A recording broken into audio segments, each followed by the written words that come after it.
and welcome to the Huddle. Liam Santamaria back with you, fresh off the news of the Sydney Kings hiring a brand new head coach. Mahmoud Abdelfattah is the new head coach for the Sydney Kings, following in the footsteps of Chase Buford, taking over the two-time defending champs, and excited to have him on the show today. We're going to get to know him. We're going to get to know how he wants to go about things in the Harbour City. So sit back, relax. Up next, Mahmoud Abdelfattah.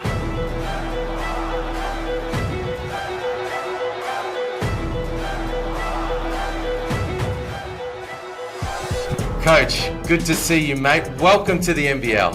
Assalamu alaikum, my man. I appreciate it. Thank you for having me on. Thank you. Peace be upon you as well, my man. Welcome, man. What's the response been to the news of your hiring from all your people, your family, your friends, your all your connections through the NBA space? It's been amazing, to be honest, Liam. Everybody from my college teammates to college coaches, to everybody in Houston, to family, friends. Let's just say I've had to stay away from the phone, and I'm planning to get back to everybody tomorrow. So I'm saving one time slot to respond to everybody. But it's been good, being in the NBA last year.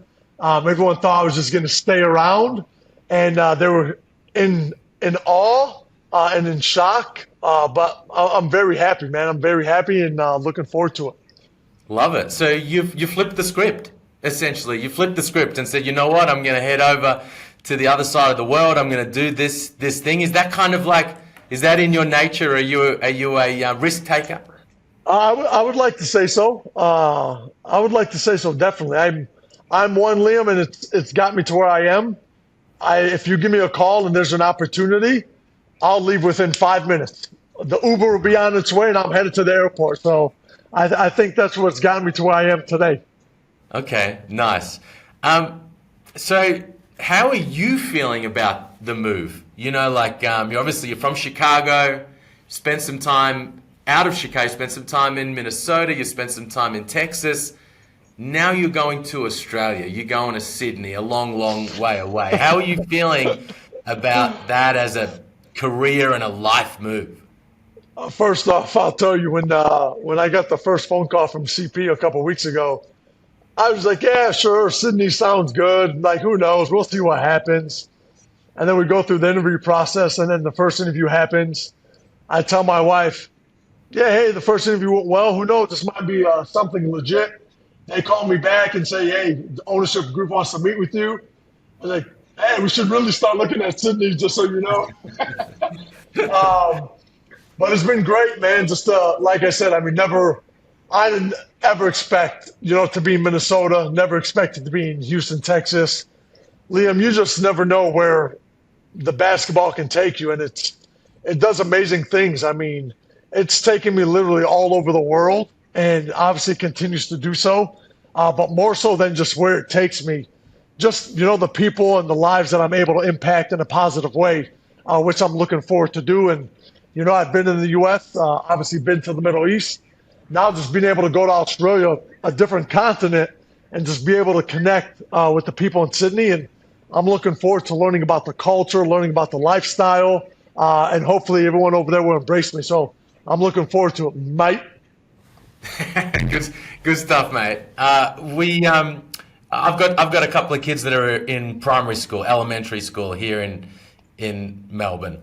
And one of the things they do at school when they start a new topic that they're going to learn about is the teachers get to try to find out from the kids, what is it you already know? What is it you already know about this topic? And then we can work out what we need to kind of investigate and learn about. What is it you already know about Sydney and Australia?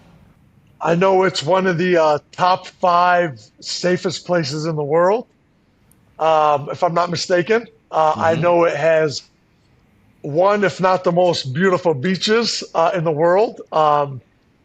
That comes from my wife. She's San Diego bred, born and raised, so she loves the beaches. So she's done a little more in depth. Let's see what else. Australia is number 1 in the world with the most poisonous creatures. Tim Tams is better than Kit Kats, and we'll leave it at that. I know it's Okay. just a beautiful place overall, great people. Yeah, so I know a little of everything. What about the league? What would have been your impressions of the league up until this point? So I've had the opportunity. I guess we're going into the point part now, eh? The reason why I'm coming over there. I've been familiar with the NBL, especially since coaching William McDowell White. He played for me, obviously, for the RGV Vipers, Yeah. and I understood what the NBL was. You know, Will Weaver coaching there, checking in on a few of the games here and there. But I've actually had the opportunity to watch a handful of games from last season, talk with some of the guys individually, and obviously preparing just for this process. Liam, I'm one where if there's something that is coming up, it doesn't matter what it is, whether it's a new job, a move, vacation, I'm going to do as much research as possible, and I'm going to try to talk to as many people as possible just to give me some insight. And I talked with a number of scouts about the NBL, doing my research. It's the closest thing, honestly, to the NBA and just the way that it's set up. Obviously, coaching in the G League and NBA, they have the Next Stars format. They have player development players, and it's similar to the G League and NBA with the two-way assignments, the Exhibit 10s, and end all be all the guys at the end of the bench that are first-round draft picks. And speaking of draft picks on the night of the draft, the NBL is just like that. I mean, guys are coming from the States that want to come there to get drafted instead of, going to college because they see it as an avenue to grow. And you're playing against guys that have been pros for 5, 10, 15 years that have great professional experience that you can't get at the collegiate level. So there's great coaching. I've seen a number of different teams. They do some great things. There's some great talent, and then the fan base compared to what the G is. I think the fan base over there in Australia is taken to another level. So I'm looking forward to the atmosphere at home and on the road. Nice. When you said you watched a few games from last season, did you watch some of the grand final series, the championship series? Oh, I watched all 5 games. I watched every game so Okay, far. because your man Yeah, Will McDowell White was kind of, for me, he was the key to the series. You're gonna need a kind of for scout for sure. him, because he's just getting better and better over here right now. 100%, 100%. I mean, that's honestly, that's why we brought him to the States. I mean, we thought he was, and I still think he's an NBA player. I can honestly, if we like go back and scroll through the text messages of when I would send reports, he just was dealing with injury. I mean, it was to the point where he could not play beyond 15 minutes a game in the Yeah. 2 years that he was with me. Right. So it's like, I mean, what can you do with that? You can't truly give an evaluation.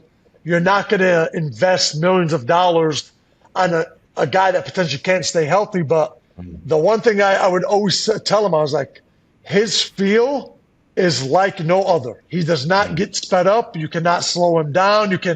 He's going to play at his own pace. It does not matter who is guarding him or what you're doing to him defensively. And some of the passes that he was making, especially in our system, and I think Houston and RGV is some of the best, like just in the NBA overall, of playing the same way. Yeah. The way we space the floor, we have a rolling 5. We know what we want to get, and he understands where everybody is on the floor. And he was just hitting guys left hand, corner pass, right hand lob from half court. Some of those passes, I'm like, no, yes, good job, Will, excellent. Nice. Yeah, well, I mean, Coach Mayor in New Zealand is putting him in a lot of those types of situations now, and he's developed the float game. He's now punishing the D for slipping under and shooting that thing with some confidence. So, yeah, Hold I mean, on, you're going Liam, to have. hold on. He's already had that float game from RGV, baby. Now he's just Okay. healthy. Okay, credit where it's due. So when you Credit where talk to it's due. William McDowell White, you tell him he's got all that from there, baby. I No, I was love sitting him. there. I was sitting there in the stands in Las Vegas when he had his summer league opportunity with the Rockets, and he had that ankle injury, and just just couldn't put his best self out there on the floor, unfortunately. So, yeah. Anyway, that's Will McDowell. We could talk for ages about Will McDowell White. You were talking before But about. let me tell you about that, Liam, real quick. Just a Go quick ahead. few seconds. So with his injury, though, in his 2 years, all he would do was shooting. And I tell everybody it helped, and things happen for a reason. God has a plan. All he could do was stationary shooting from NBA three. And you Right. think about and I see him, his shot mechanics, how they've improved. So he would shoot 50 to 100 free throws and shoot 250 threes because he could do nothing else. Right. And That's exactly what he needed. and the form shooting and the floaters because he would just be in front of the rim, no jumping, Right. and this was all he would do. And I wasn't the one working out because I was the head coach at the time. We'd have our player development coaches, Right. but we would communicate on what he was doing. But that's all he could do. And lo and behold, I think it's helped him. I'm happy for him. He deserves the best. It's all because the guy that he is. It's nothing with me or the coaches.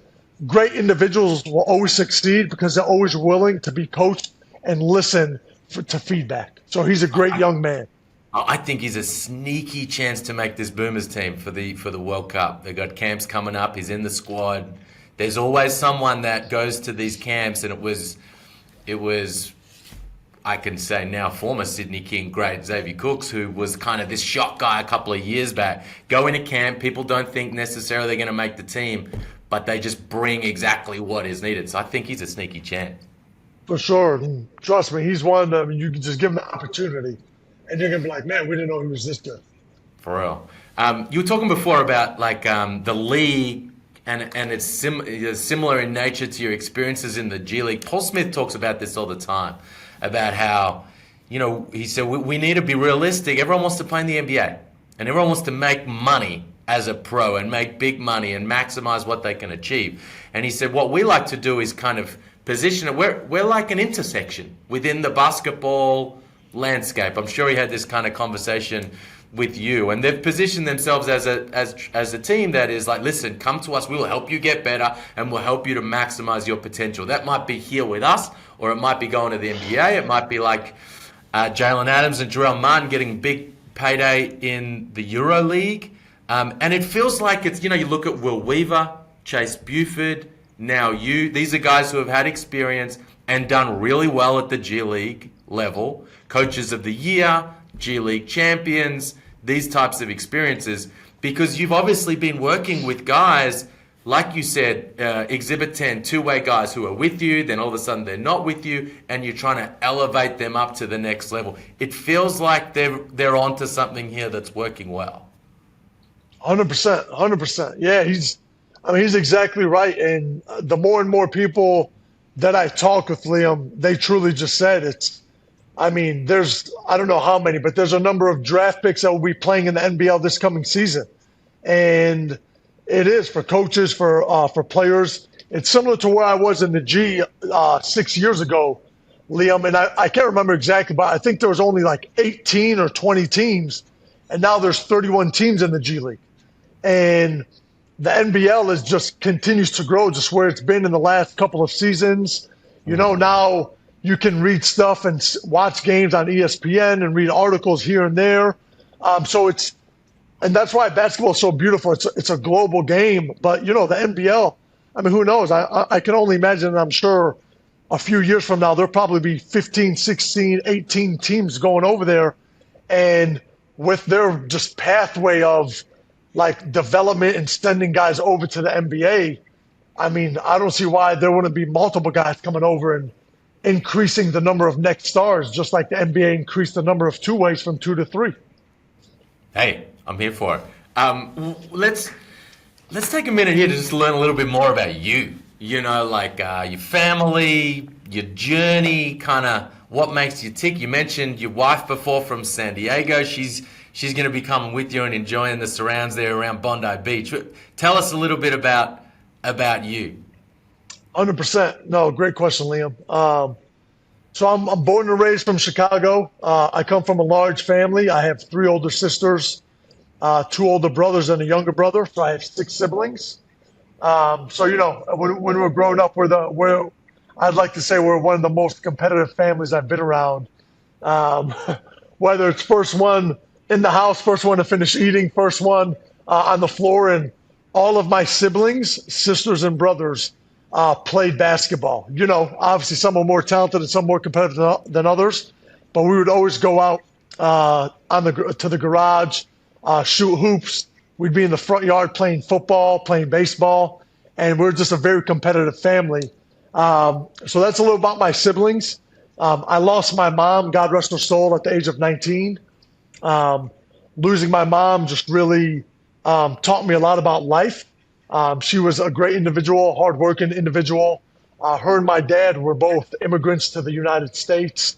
They came from Palestine in the late 60s, early 70s, and they had it hard, Liam. I have it easy. I mean, they sacrificed to make a better life for their kids, and fortunately enough, I'm very thankful for them, and they did. And the biggest thing for me, Liam, where I am today, and I tell everybody, coaching is what I do. It's not who I am. Being who I am, I'm a Muslim first.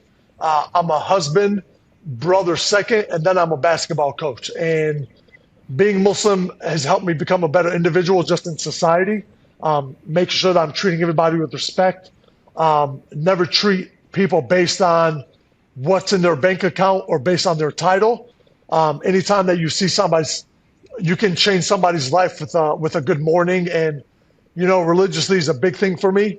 And just bringing a smile to somebody's face, you get rewarded. It's a good deed. And I'm one of the most energetic, positive guys that you'll ever be around. I just got off the phone with Angus Glover, and we were talking about how he handles losses and how to other guys. And I said the biggest thing in life is just exactly that. Never too high, never too low. Because if we lose a game and you go sulk in it for 24 hours, the guys are able to put that behind them, can get the extra work in, and they'll have that step ahead of you. And 5 months down the road, if we've lost the same amount of games, Liam, that one person that handles the losses just like they do wins has gotten in 30 to 40 extra workouts, where that other guy that doesn't handle it too well, Monday morning is still sleeping in because he's still thinking about the loss last night, where that other guy has gotten in at 6 a.m. And that's who I am. You can never be too high, too low. I've been on some of the worst teams. I've won championships. And I tell every person, it doesn't matter what happens. As long as you learn from it, it will always be successful. The outcome of it is not going to determine if it's a failure or a success. It's how you react to it. So that's how I come out in life. So I want to make sure that everybody understands it. And I just try to be a positive person around everybody and bring light to everybody's day. God bless. Really cool. Thank you for Really listening. cool. Well, you're doing that to me today, and I'm enjoying it. You're going to love coaching Angus Glover. I'm looking forward to it. I heard. I'm looking forward to it. Let me tell you. Are you familiar with his backstory? Yeah, he literally we touched base and the difficulties of injuries that he's been through, the ACL injuries, and him growing up in Illawarra, playing over there for that team, but yeah, he's told me a lot through those times. People here are a little sick of hearing this from me because I talk about it all the time. I'm not sure whether he told you this, but after having multiple surgeries on his ACL, when he had to have the third one, he'd run out of bits of his hamstring to use in the surgery. So are you aware of this? They took some hamstring out of his dad's leg and used that to kind of fix up his knee. So he's running around. What he did in the grand final series last season played a massive role in getting that Sydney Kings, that second straight championship banner. He did that with a piece of his dad's hamstring in his knee, getting that done. 100%. He said, he's like, my dad also considers himself a champion as well because of it. Love that. So that personality that you just laid out, how did you find when you started talking with CP and you started talking with Luke Longley and Andrew Bogut and Paul Smith, how did you find that your personality and who you are started to jive with those guys and the organization as a whole? Honestly, you can just see the energy from Luke, from Paul, CP. So I met CP 7 years ago. We connected, and he's kind of got to understand just through mutual friends and connections, just the individual that I was. But I've never spoken to Luke. I've never spoken to Bogut. I've never spoken to Paul Smith, Robin. It was the first time just throughout the process. But they're phenomenal people. You can tell what they're about. Enjoyable people to be around. Family first. They're assured that they're going to make sure me and Janine, are safe, because I just reiterated multiple times that she's the most important thing to me, and I want to make sure that she's safe. As long as she's safe and she's happy, I'm going to put the work in. I'm going to be the best coach that I can be, and everything's going to take care of itself. But you can just see the energy from them. And Paul Smith asked me on the interview process, he's like, "Do you have an off switch?" When he's asking me that, I got some juice. For sure. So, all right, to finish up then, now that you got a bit of a sense of them and you've watched the tape from them, you've chatted to Will, you've chatted to Chase, you know about how you like to operate. How would you like the Kings to play this upcoming season? When Kings fans come to Kudos Bank Arena and watch their team, what do you hope that they are watching, seeing, and feeling through that experience? I want the fans to have fun and feel like they're a part of it. And, I want the players to be able to embrace, the fan and the sports that we have they're going to play with a ton of freedom. I want them to be able to use the energy of the fans, when they make a three, when they get a big dunk, when they get a defensive stop, just to be able to express themselves. Because I do think, a lot of guys, because it's like you don't want to express, obviously negatively when things go bad, you don't want to. When things go good, but I feel at times when things are going good on the floor, you should, because it also brings your teammates along for the ride. And so it's not only about you; it's for the entire Sydney Kings community. So we're going to play with a ton of freedom, Liam. On the offensive end, you're going to see a ton of threes. You're going to see a lot of athleticism with the spacing, and then defensively, you're just going to see our guys just get after and play hard. And we need the entire community. When we win and we succeed, it's everybody in Sydney. It's not just the guys on the floor. Love it. Awesome. Well, you've got a little bit more work to do, you and CP and the group, in terms of finalizing the roster.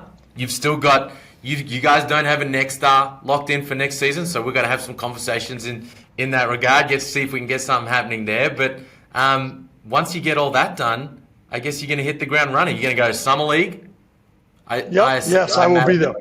Okay, so I'll see you there. And then when are you getting into market? When are you going to you and Janine going to put your feet down in Sydney? We haven't finalized a date, but we're going to be in last week of July. We will be coming in.